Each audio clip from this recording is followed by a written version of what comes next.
proposé, qui est celui de la femme singulière et plurielle. Quel beau thème, voilà. Et tout le monde a écrit, et puis il voulait travailler sur la poésie. Alors c'est un très beau cadeau qui m'a été fait. C'est-à-dire que le thème, c'est la femme, mais la forme, il voulait que ce soit une forme poétique et non pas seulement théâtrale. Et donc, ça a été un beau parcours cette année pour tisser des liens entre des poètes du monde, donc sénégalais avec Senghor, palestinien avec Mahmoud Darwish, afghan avec ce qui se passe en Afghanistan aujourd'hui. Ça me paraissait très important. Chilien, enfin voilà, on va très loin grâce à la poésie et on ramène toute cette poésie à Véras et on l'entrelace avec le texte des gens, des habitants. C'est-à-dire qu'il n'y a pas de culture, il n'y a pas les grands et les petits, il y a tous ces êtres humains qui écrivent aujourd'hui. Mais aussi hier, il y a un texte poétique de Béatrice de Die qui date de 1170 dans le spectacle. Donc là encore, j'aime beaucoup cette traversée à la fois du temps, des espaces. Et les Vérassois vont découvrir des chants et des lieux qu'ils connaissent à peine pour la plupart.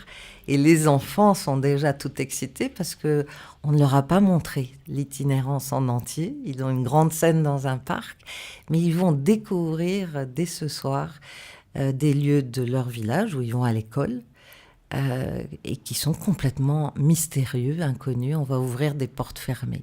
Ça, j'avoue que j'aime beaucoup ce plaisir-là.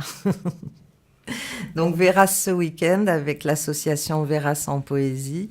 Et puis, il y a pas mal d'associations avec nous dans ce festival. À Mirabel, on a un petit centre culturel que j'ai appelé Centre culturel rural. Ça aussi, c'est un concept. Je voudrais bien qu'il se reproduise dans d'autres régions, dans d'autres pays, parce qu'un centre culturel, c'est toujours un lieu où, par exemple, les paysans n'ont pas forcément envie d'aller. Un centre culturel rural, c'est eux qui le font vivre. C'est inverser un peu ces rapports à la culture. Et donc, dans notre art café à Mirabel, dans notre petit centre culturel, vient l'association Mi-Cirfe Mi-Raisin au mois de juillet pour déguster des vins. Luc Belmer est un vigneron extraordinaire de la coopération aussi, puisqu'il va cueillir ses raisins un peu partout, chez les gens. Un peu comme moi je fais avec les mots, lui il fait avec les grappes de raisin pour faire du vin. Alors justement, là il y aura un côté encore participatif, je crois, qui est prévu. Je crois qu'il n'y a pas un de nos spectacles qui n'appelle pas à un moment ou à un autre les gens à être là pleinement et pas seulement en tant que spectateur. Un spectateur, ça veut dire celui qui voit. Il y a celui qui voit, mais il y a celui qui vit. Donc celui-là va être appelé, et je ne dirai pas comment, et il n'y a pas à en avoir peur. Je veux dire, on ne force personne évidemment, mais à certains moments, dans chaque spectacle, il y a un espace où chacun peut devenir créateur avec ce qu'il peut faire, ce qu'il croit qu'il ne peut pas faire et qu'il va faire aussi.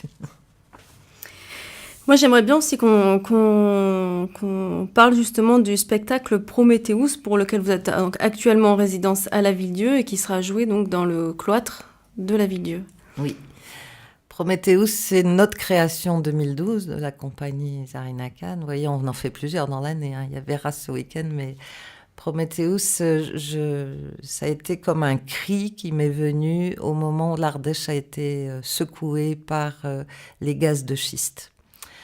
C'est vrai qu'à ce moment-là, devant toute cette beauté qu'on défend depuis tant d'années, d'imaginer ces gros camions arriver, creuser, fracturer les roches souterraines qui ont cette eau merveilleuse du Coiron, ça a été pour moi un bouleversement profond, comme pour beaucoup d'autres, puisqu'on a été nombreux dans les manifestations en Ardèche et ailleurs pour réclamer que cette beauté demeure, en fait.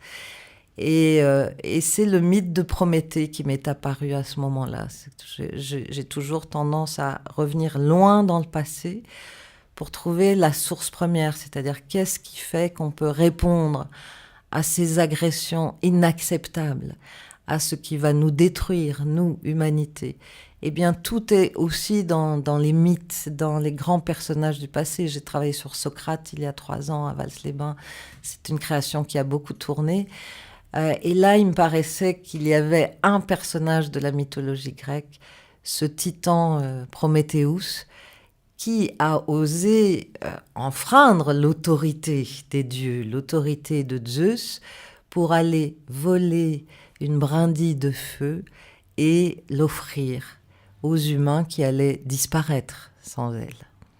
Donc Prométhéeus, c'est celui qui a sauvé l'humanité d'une certaine façon, qui lui a permis de continuer à exister, mais c'est aussi celui qui lui a offert le feu. Le feu, le vrai feu, c'est-à-dire celui sans lequel les centrales nucléaires ne seraient pas possibles, sans lequel toutes ces industries, toutes ces usines ne seraient pas ici, mais aussi le feu de la connaissance. Et dans le feu qui anime, anime, ça vient de anima, l'âme, c'est-à-dire le feu qui nous donne vie, le feu qui nous fait exister en tant qu'être humain. Et ce Prométhée est venu me voir, en fait, au moment où je ne savais plus comment nous dresser, nous, humains, devant ce qui arrive, devant ce qui est déjà là dans de nombreux pays, puisque les gaz de schiste existent aux États-Unis, au Canada, des gens souffrent, meurent, des enfants naissent avec des malformations. Enfin, c'est quelque chose qui nous a touchés parce que ça vient chez nous, mais c'est déjà là. Et c'est Prométhée qui a guidé mon écriture sur Prométhéeus, il revient aujourd'hui. Et il nous demande ce que nous avons fait du feu, et du feu de la connaissance.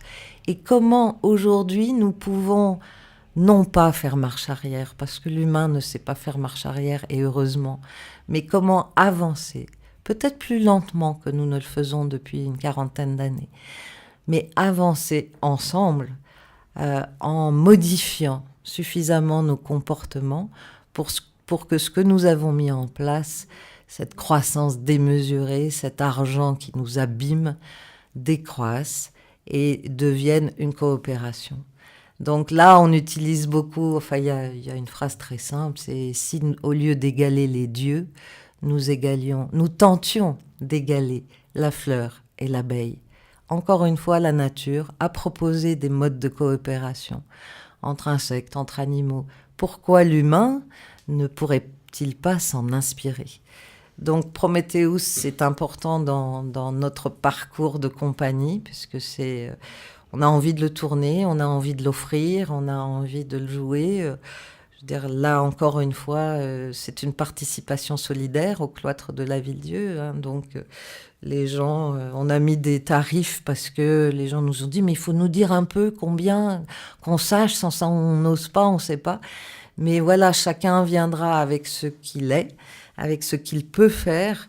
Mais l'idée de Prométhéeus, c'est aussi qu'avant le spectacle, il y a toujours une heure réservée, de 20h à 21h. Des gens viennent dire, exposer comment ils font. Il y a en Ardèche des ressources incroyables, des gens qui travaillent les plantes médicinales cachées dans leurs champs, dans leurs petites forêts. Il faut qu'ils viennent et qu'ils soient là avec nous. On vous a déjà dit que vous étiez bavarde, j'imagine. Il nous reste moins d'1 minute, donc on va pas évidemment pouvoir parler de tous les spectacles qu'on va pouvoir voir sur ce festival Itinérance, mais j'imagine qu'on peut trouver tout ça sur le site internet. Tout à fait, www.zarinacan.org, en sachant que le H est après le K, parce que quelquefois des gens nous disent « Ah, on ne vous trouve pas », c'est K-H-A-N, comme Gengis Khan. Et donc, un festival qui commence dès demain à Verras, demain à 16h et dimanche aussi d'ailleurs. Voilà, de 16h à 19h avec une petite troupe de 20 personnes. Merci Zarina Khan, merci Sophie Pers, on vous a pas beaucoup entendu. On vous a pas entendu du tout, on va le dire. Mais on l'entendra beaucoup dans les spectacles. Voilà. Merci à Sylvain à la technique et la semaine prochaine, dans l'oreille indiscrète, ce sera des rediffusions, n'est-ce pas Claire ? Tout à fait.